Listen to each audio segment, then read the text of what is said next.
we are on the 10th of August in PTI's new 700 Patrol Road facility. We're going to do a little quick update since it's been a few weeks. It's been kind of chaotic. Some things are paused and some things are rolling.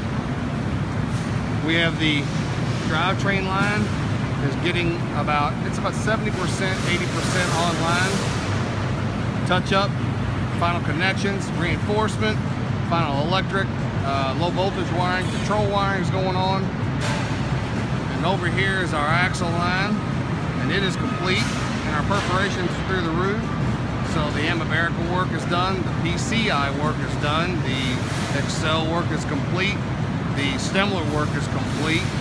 The Midwest fire suppression work is about 80% in the ovens, and that's going to be taken care of by the end of this week, and then we'll move over to the drivetrain.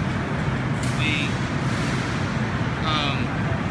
final offices are being taken care of. The finishes in the offices are being taken care of. So at the end of this week, we'll have color on the walls. We will have all of the flooring ordered, all of our the accoutrements of the office are going to be dealt with. And so by the end of this week, it's going to be a surprise. By the end of next week, it's going to be even better.